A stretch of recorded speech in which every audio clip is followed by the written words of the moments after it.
जय हिंद। नमस्कार दोस्तों, आप लोगों का बहुत बहुत स्वागत है आपके अपने channel Surya science classes UP 36 पर। आज हम समझने वाले हैं राष्ट्रपति। देखिए, संविधान का भाग नंबर जो 5 है उसमें संघ की चर्चा है। अब संघ में राष्ट्रपति, उपराष्ट्रपति, संसद की चर्चा है और लोकसभा की, राज्यसभा की, प्रधानमंत्री की, मंत्रिपरिषद की, सुप्रीम कोर्ट की, अध्यक्ष उपाध्यक्ष की, सभापति उपसभा की, इतना सारा टॉपिक है। इनमें से आज हम एक टॉपिक समझने वाले हैं राष्ट्रपति।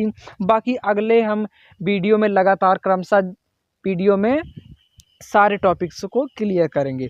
चलिए हम वीडियो को शुरू करते हैं। इससे पहले आप हमारे वीडियो को लाइक कर दीजिएगा। चैनल पर यदि आप नए हैं तो चैनल को सब्सक्राइब कर लीजिएगा।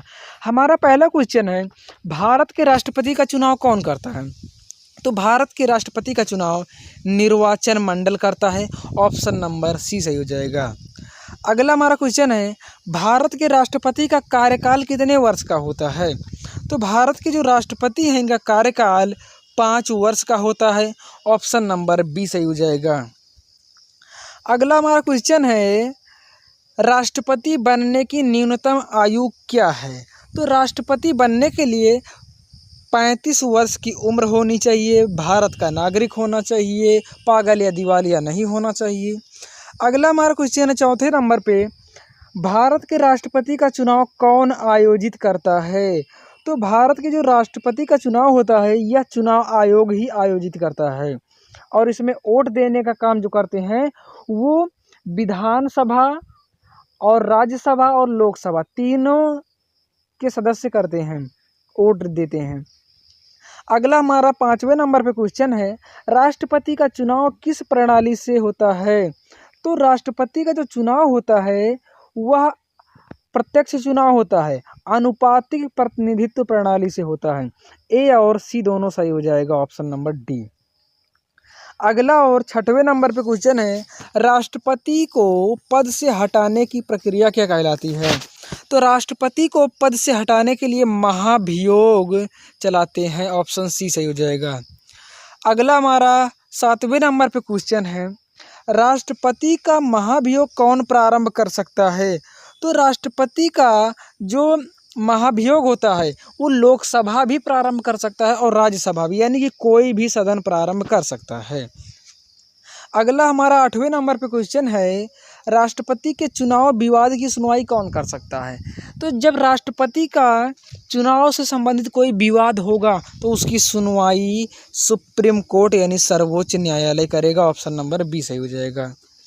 अगला हमारा क्वेश्चन है 9वें नंबर पे, राष्ट्रपति संसद के सत्र को कब बुलाता है? तो राष्ट्रपति संसद के सत्र पर अपनी जो मंत्रिमंडल होता है मंत्रिमंडल के सलाह पर बुलाते हैं, लेकिन मंत्रिमंडल के जो प्रमुख होते हैं वो प्रधानमंत्री होते हैं, तो हम ये भी कह सकते हैं कि प्रधानमंत्री के सलाह पर बुलाते हैं। ऑप्शन बी सही हो जाएगा। अगला और 10वें नंबर पे क्वेश्चन है, राष्ट्रपति के अधिकार किस प्रकार के होते हैं? तो राष्ट्रपति के अधिकार कार्यकारी भी होते हैं, विधायी भी होते हैं, न्यायिक भी होते हैं। तो ऑप्शन नंबर डी सही हो जाएगा, उपरोक्त सभी। अगला और 11वें नंबर पे क्वेश्चन है, राष्ट्रपति की सलाह कौन देता है? तो राष्ट्रपति को सलाह कौन देता है? तो यहाँ पर अगर मंत्रिपरिषद हो तो भी सही होगा और प्रधानमंत्री हो तो भी सही हो जाएगा। ऑप्शन बी सही हो जाएगा। अगला और 12वें नंबर पे क्वेश्चन है, भारत के पहले राष्ट्रपति कौन थे? तो भारत के पहले राष्ट्रपति डॉक्टर राजेंद्र प्रसाद जी थे और पहले उपराष्ट्रपति पूछे तो सर्वपल्ली राधाकृष्णन जी थे। अगला और 13वें नंबर पे क्वेश्चन है, राष्ट्रपति का वेतन कौन निर्धारित करता है? तो राष्ट्रपति का वेतन संसद निर्धारित करता है। ऑप्शन नंबर ए सही हो जाएगा। अगला हमारा 14 नंबर पे क्वेश्चन है, राष्ट्रपति के त्यागपत्र किसे दिया जाता है? तो जो राष्ट्रपति होते हैं वो अपना त्यागपत्र किसे देंगे? तो उपराष्ट्रपति को, और उपराष्ट्रपति अपना त्यागपत्र राष्ट्रपति को दे देते हैं। अगला और 15 नंबर पे क्वेश्चन है, राष्ट्रपति आपातकाल घोषित करता है किस अनुच्छेद के अंतर्गत? तो जो आपातकाल घोषित करते हैं, यदि राष्ट्रीय आपातकाल है तो अनुच्छेद 352 के अंतर्गत, और यदि राज्य का आपातकाल है तो वो 356 के अंतर्गत, और वित्तीय आपातकाल है तो 360 के अंतर्गत, यानी कि ऑप्शन डी सही हो जाएगा, सभी, उपरोक्त सभी। अगला और 16वें नंबर पे क्वेश्चन है, राष्ट्रपति कौन सा बिल रोक सकता है? तो राष्ट्रपति कौन सा बिल रोक सकता है? तो वो है साधारण बिल, साधारण बिल रोक सकते हैं। अगला और 17 नंबर पे क्वेश्चन है, राष्ट्रपति की शपथ कौन दिलाता है? तो राष्ट्रपति का जो शपथ दिलाते हैं वो सीजीआई यानी कि भारत के मुख्य न्यायाधीश, भारत के मुख्य न्यायाधीश इनको शपथ दिलाते हैं। यदि न्यायाधीश अनुपस्थित हैं तो सुप्रीम कोर्ट का कोई भी जज इनको न्याय दिला सकता है, इनको मतलब शपथ दिला सकता है। अगला और 18वें नंबर पे क्वेश्चन है, राष्ट्रपति कितने प्रकार की माफ़ी दे सकता है? तो राष्ट्रपति 5 प्रकार की माफ़ी दे सकता है, ऑप्शन नंबर डी सही हो जाएगा। अगला और 19 नंबर पे क्वेश्चन है, राष्ट्रपति कौन सा अध्यादेश जारी कर सकता है? तो राष्ट्रपति कौन सा अध्यादेश जारी कर सकता है? संसद अवकाश में, ऑप्शन नंबर सी सही हो जाएगा। अगला और 20 नंबर पे क्वेश्चन है, अध्यादेश की अधिकतम अवधि कितनी होती है? तो अध्यादेश जो होता है वो उसकी अधिकतम अवधि 6 सप्ताह होती है, 6 महीना होती है। जिस समय राष्ट्रपति अध्यादेश लाता है वो 6 महीने तक लागू रहेगा। लेकिन अगर ऐसा हो कि आज अध्यादेश जारी किया और बहुत जल्द ही सत्र शुरू होने वाला है, तो ऐसी स्थिति में मात्र 6 सप्ताह के लिए ही उनका अध्यादेश होता है। तो अध्यादेश की जो अधिकतम अवधि होती है वो सामान्यतः 6 महीने के लिए होती है, लेकिन सत्र नज़दीक हो तो 6 सप्ताह के लिए, ऑप्शन सी सही हो जाएगा, 6 महीने प्लस 6 सप्ताह। अगला हमारा क्वेश्चन है 21 नंबर पे, राष्ट्रपति का निवास स्थान क्या कहलाता है? तो राष्ट्रपति का निवास स्थान राष्ट्रपति भवन कहलाता है, ऑप्शन नंबर ए सही हो जाएगा। अगला और 22 नंबर पे क्वेश्चन है, राष्ट्रपति के बाद कार्यभार कौन संभालता है? यदि राष्ट्रपति अनुपस्थित हो तो उपराष्ट्रपति उनका कार्यभार संभालते हैं।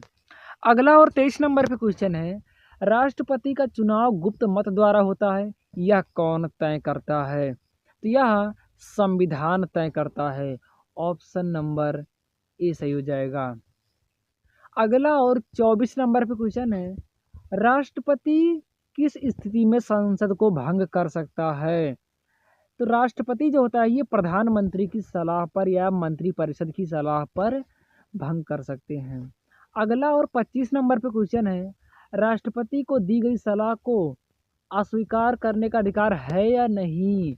तो राष्ट्रपति को अगर कोई सलाह, जैसे कोई विधेयक दिया गया, तो राष्ट्रपति एक बार उसे पुनर्विचार के लिए दे सकते हैं, या कोई सलाह है तो एक बार उसे मना कर सकते हैं, लेकिन दोबारा मना नहीं कर सकते हैं। तो राष्ट्रपति को दी गई सलाह को अस्वीकार करने का अधिकार है, लेकिन एक बार है, ऑप्शन नंबर यहाँ पर सी सही हो जाएगा, मात्र एक बार। अगला और 26 नंबर पे क्वेश्चन है, राष्ट्रपति किन मामलों में माफ़ी नहीं दे सकता है? तो जो राष्ट्रपति होता है वो राज्य कानून के तहत अपराध हो तब वहाँ पर राष्ट्रपति माफ़ी नहीं दे सकता है, अन्य मामलों में राष्ट्रपति माफ़ी दे सकता है। अगला और 27 नंबर पे क्वेश्चन है, राष्ट्रपति किस अनुच्छेद के तहत निर्वाचित होता है? तो राष्ट्रपति अनुच्छेद 54 के तहत निर्वाचित होता है, यानी कि राष्ट्रपति के निर्वाचन की जो प्रक्रिया है वो अनुच्छेद 54 में दिया गया है। अगला और 28 नंबर पे क्वेश्चन है, राष्ट्रपति को हटाने की प्रक्रिया संविधान के किस अनुच्छेद में है? यानी कि कहना ये चाहता कि महाभियोग की चर्चा किस अनुच्छेद में है? तो वो है ऑप्शन नंबर सी 61 नंबर अनुच्छेद में। अगला और 29 नंबर पे क्वेश्चन है, राष्ट्रपति को सलाह देने वाला निकाय कौन सा है? तो राष्ट्रपति को मंत्रिपरिषद भी सलाह दे सकता है, और यहाँ पर अगर मंत्रिपरिषद ना हो, प्रधानमंत्री हो, तो प्रधानमंत्री भी ऑप्शन सही हो जाएगा। अगला हमारा 30 नंबर पे क्वेश्चन है, भारत का राष्ट्रपति किसका संवैधानिक प्रमुख है? तो भारत का जो राष्ट्रपति होता है वह कार्यपालिका का संवैधानिक प्रमुख होता है या संवैधानिक प्रधान होता है। अगला हमारा 31 नंबर पे क्वेश्चन है, भारत के पहले महिला राष्ट्रपति कौन थी? तो भारत की पहली महिला राष्ट्रपति जो हैं वो हैं Pratibha Patil. Option number B सही हो जाएगा। अगला और 32 नंबर पे क्वेश्चन है, राष्ट्रपति को हटाने का प्रस्ताव कहाँ, राष्ट्रपति को हटाने के लिए जो महाभियोग होता है ये कहाँ से प्रारंभ हो सकता है? तो इनका जो महाभियोग होता है चाहे लोकसभा से प्रारंभ कर दो और चाहे राज्यसभा से, यानी कि कोई भी सदन से। ऑप्शन नंबर सी सही हो जाएगा। अगला हमारा 33 नंबर पे क्वेश्चन है, राष्ट्रपति के अधिकारों की समीक्षा कौन कर सकता है? तो राष्ट्रपति के अधिकारों की समीक्षा कौन कर सकता है? Supreme court. Option number B सही हो जाएगा। अगला हमारा क्वेश्चन है, राष्ट्रपति के चुनाव में संसद के कितने सदस्य भाग लेते हैं? तो राष्ट्रपति के चुनाव में संसद के कितने सदस्य भाग लेते हैं? तो दोनों सदस्य की, लोकसभा और राज्यसभा दोनों ही भाग लेते हैं। अगला हमारा क्वेश्चन है 35 नंबर पे, राष्ट्रपति का कौन सा कर सकता है? यानी कि राष्ट्रपति इन 3 ऑप्शनों में से कौन सा दंड माफ कर सकता है? तो वो है उपरोक्त सभी। वो दंड परिवर्तन भी कर सकता है, स्थगन भी कर सकता है और किसी को माफ भी कर सकता है। अगला हमारा 36 नंबर पे क्वेश्चन है, राष्ट्रपति किन कार्यों के लिए संसद की स्वीकृति लेता है? तो राष्ट्रपति किन कार्यों के लिए संसद की स्वीकृति लेता है? तो वो आपातकाल के लिए, बजट के लिए, अध्यादेश के लिए संसद की या कहें मंत्रिपरिषद की या कहें प्रधानमंत्री की सहमति या सलाह लेता है। तो ऑप्शन डी सही हो जाएगा, उपरोक्त सभी। अगला और 37 नंबर पे क्वेश्चन है, राष्ट्रपति को परोक्ष के रूप से कौन नियंत्रित करता है? यानी कि प्रत्यक्ष रूप में कौन नियंत्रित करता है? तो वो प्रधानमंत्री ही होते हैं। अगला और 38 नंबर पे क्वेश्चन है, राष्ट्रपति किस स्थिति में कार्य नहीं कर सकता है? अनुपस्थित होने पर, अवकाश पर, अवस्थ होने पर, इन सभी परिस्थितियों में। ऑप्शन नंबर डी सही हो जाएगा। अगला और 39 नंबर पे क्वेश्चन है, राष्ट्रपति को अस्थायी रूप से कौन कार्यभार देता है? तो राष्ट्रपति को अस्थायी रूप से देखा जाए तो कार्य करने का कौन मतलब कार्यभार देता है? तो वो है उपराष्ट्रपति। ऑप्शन बी सही हो जाएगा। अगला हमारा क्वेश्चन है 40 नंबर पे, राष्ट्रपति राज्यसभा के कितने सदस्यों को नामित कर सकता है? यानी कि राष्ट्रपति जो होता है वो राज्यसभा में अपने कितने मनोनीत सदस्य बैठा सकते हैं? तो वो है 12। ऑप्शन नंबर सी सही हो जाएगा। अगला और 41 नंबर पे क्वेश्चन है, राष्ट्रपति लोकसभा में कितने सदस्य नामित कर सकता है? यानी कि राष्ट्रपति जो होते हैं वो लोकसभा में कितने सदस्य मनोनीत कर सकते हैं? तो 2। लेकिन ये पहले 2 एंग्लो इंडियन थे, लेकिन अब ये व्यवस्था समाप्त कर दी गई है। अगला और 42 नंबर पे क्वेश्चन है, राष्ट्रपति की अनुपस्थिति में संसद का उद्घाटन कौन करेगा? तो राष्ट्रपति की अनुपस्थिति में राष्ट्रपति का सारा काम उपराष्ट्रपति करता है। ऑप्शन नंबर बी सही हो जाएगा। अगला और 43 नंबर पे क्वेश्चन है, राष्ट्रपति भारत के संविधान में किस अनुच्छेद के अंतर्गत आते हैं? तो राष्ट्रपति जो है वो भारत के संविधान में अनुच्छेद 52 से 62 तक आते हैं। ऑप्शन सी सही हो जाएगा।